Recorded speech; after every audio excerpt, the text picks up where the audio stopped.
Hey everyone, welcome back to the Bright Hill channel. So it's been a while since I've updated you on the status of my projects, and that's just because I've been busy and I haven't been working on them, except last week when I was, and I've also been organizing my garage, trying to clean up some of my shelves of Infinity parts by putting them all into bins, because that's probably the best way to do it, and also making a pile for the garbage. But the last time you saw me, I was tearing apart this snowblower and getting it ready to, well, fit this engine on here using its components. Now, a little bit has changed. I'm not exactly sure how much progress I've made since the last video, likely not much, but I have added this front bar here, which is hopefully going to make the steering a little bit easier. I'm not sure if you've seen that yet. I stopped working on the steering basically because I was getting tired of failing. It's just very difficult to make this work right. I need to cut these ends off of there and then like do something else with this whole steering setup, because at the moment this pretty much sucks and it's not going to work. So instead, I've turned my attention to the rear, where I have the pulley on the engine so we can see what that looks like. And I'm going to be, hopefully soon, getting all this stuff apart. Now, the big issue I've been having is that even with all of this off, including the grease fitting cutoff over there, I can't seem to get these pieces off. Same thing with this, that gear is stuck in there, or sprocket, I should say, it's not a gear. And then the wheel is also stuck on there. That's what you get for buying a rusty snowblower. So I've been struggling with that, and that's honestly been the only thing holding me back so far. I went out and I bought some persuasive tools because, yeah, the fire is pretty much the only thing this thing understands. And I also bought some of these bearings. They're just cheap ones on Amazon.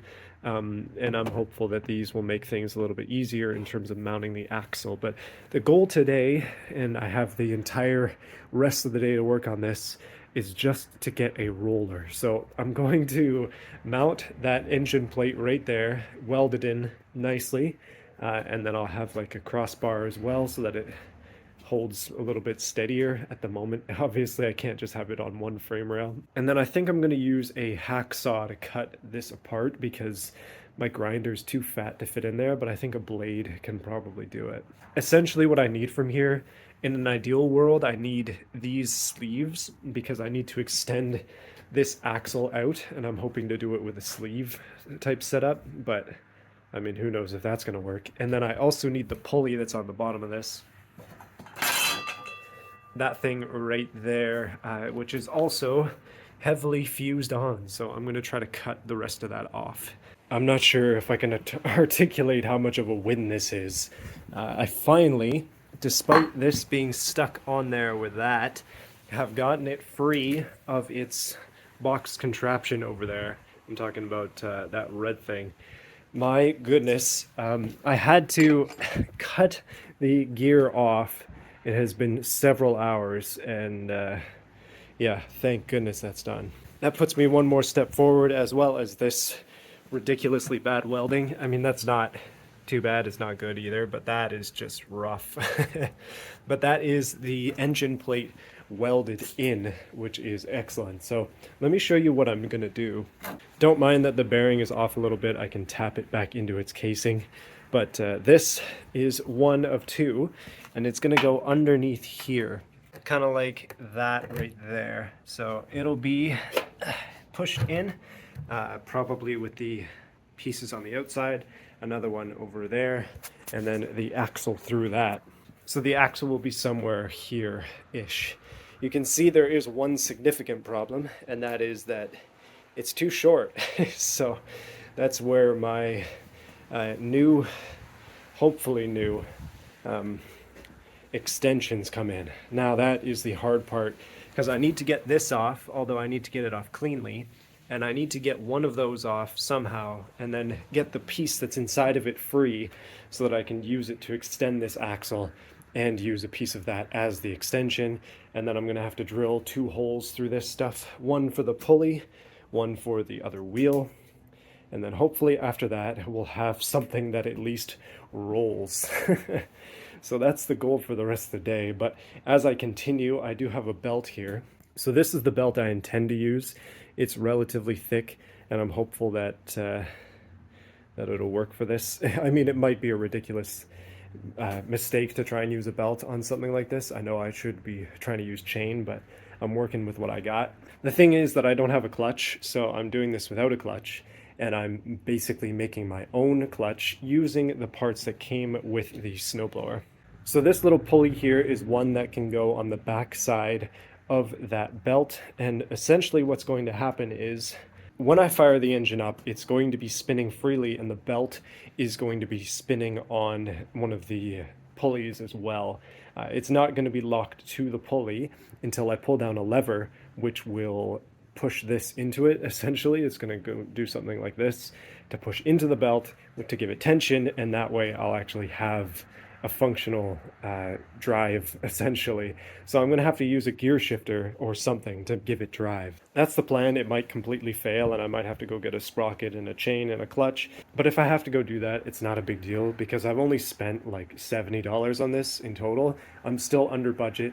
If I had to buy a sprocket and all that stuff, I would be over budget, but it's not the end of the world. That's something I can live with. Getting this thing done is the priority. It is an absolute disaster of a vehicle, and I still haven't got any steering, so maybe, just maybe, we'll have a roller by the end of the day. That's the goal. Well, it's been 2 weeks since my last recording because some stuff has happened, a bunch of stuff, in fact. To give you a bit of a rundown, essentially, I went out and I bought some stuff. I got a new grinder because it's more convenient to have one over there with a cutting wheel and then another one with a grinding wheel. It just speeds up efficiency, and this thing was only 30 bucks, so not exactly going to complain about that.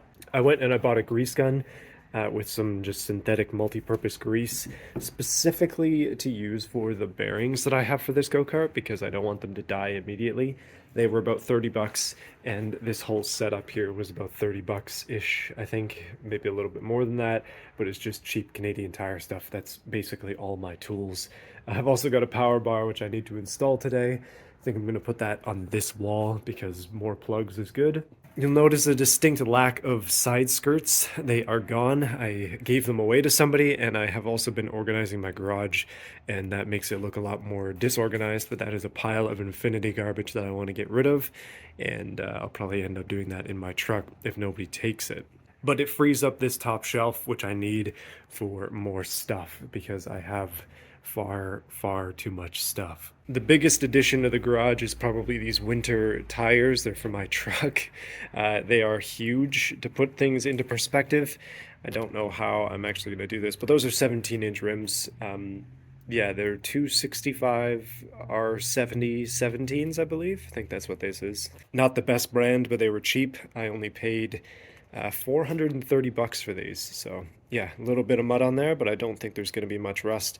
I just got to power wash these things off and then get them ready for the winter season. Right now it's fall. It is very much fall. There are leaves in the garage because they keep blowing in. But let's get this thing going. I'm going to clean up the garage first and then I'll come back because I think I have everything I need to make this work because yes, I also bought a pulley, approximately the same size as this one, and hopefully going to be enough to make this thing actually work.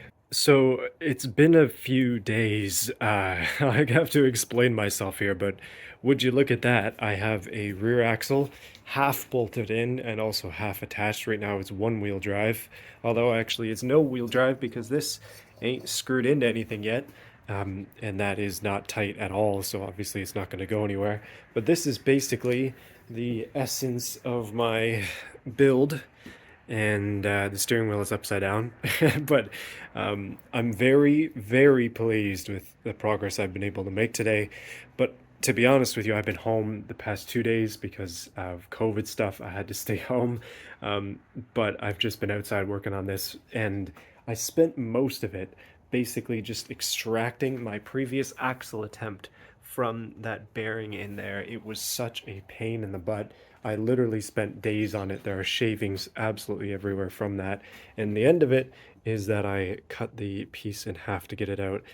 This small clip of this one piece represents like 12 hours of work, maybe somewhere around there between the last 3 days of trying to fix this. But because I did that, I have basically got it to the point where I just really need to start assembling stuff and see where this takes me. I'm actually really darn close to a first drive, which is insane. The major things that are missing, obviously, I need to create some kind of steering, which sucks because I'm scared of making steering. Basically need to cut off all the junk I've made and redo it. Obviously, I need to reconnect this axle right now. It's not quite welded in. This is a little bit of a coupler I made so that the axles can be disconnected, so I can still like change the pulley to a gear if I want to, or a sprocket, I mean. Because this pulley setup might not work. Ideally, the belt would actually be a little bit shorter than it is. I might run to the hardware store and grab a belt that's a bit shorter than this, because what my plan is to use that pulley there to sort of push this in like that, essentially. So where my finger is where the pulley will be, and that's a bit too much angle to be realistic there. So I might have to grab a shorter pulley bit or a shorter belt, but that's basically like, I don't know, of all the things that I need to do, that's very minor. I'm gonna mount the engine today probably. I'm also going to locate that essentially. Just basically all that entails is I need to find a bolt that'll thread into it, and I think I'm gonna drill a little divot for the bolt to make sure that it actually like stays, because that is an extremely important part of this. And if the bolt that it goes through there does not stay, then yeah, it's a failure instantly. Essentially, that aluminum pulley is taking the power of the engine, and that's power in quotes because this engine is like 5 horsepower, maybe less. It's only a 160, although it is a Honda, so I get that JDM cred. But yeah, this thing is looking absolutely mint, and I am stoked to work on it tonight and hopefully do as much as I can without annoying my neighbors with loudness. It is a Tuesday evening after all. I mean, I don't want to be a bother in the neighborhood, but I also want to make some cool stuff. So gotta balance the two of those things. And yeah, some more long-term stuff. The seat is garbage. Like, it really is so uncomfortable that it hurts to sit on. I'm gonna cut that whole base off, re-angle something different, and hopefully have a seat that my mother can ride on. The end goal of this is that I want to make something cool. It's not going to be something I can really run down the street necessarily, but that's why I have a large vehicle here. I can put this into the back of it and find some areas where dirt bikes are allowed, and then take this big meaty wheeled boy out. Also, I live in a place where snowmobiles are totally allowed on the streets in the winter, and so this might be able to get a pass as I drive it over to the lake. I don't live very far from the lake, but I would really like to, at some point, just drive over there this winter, film myself going for a bit of a voyage. So it's a work in progress still.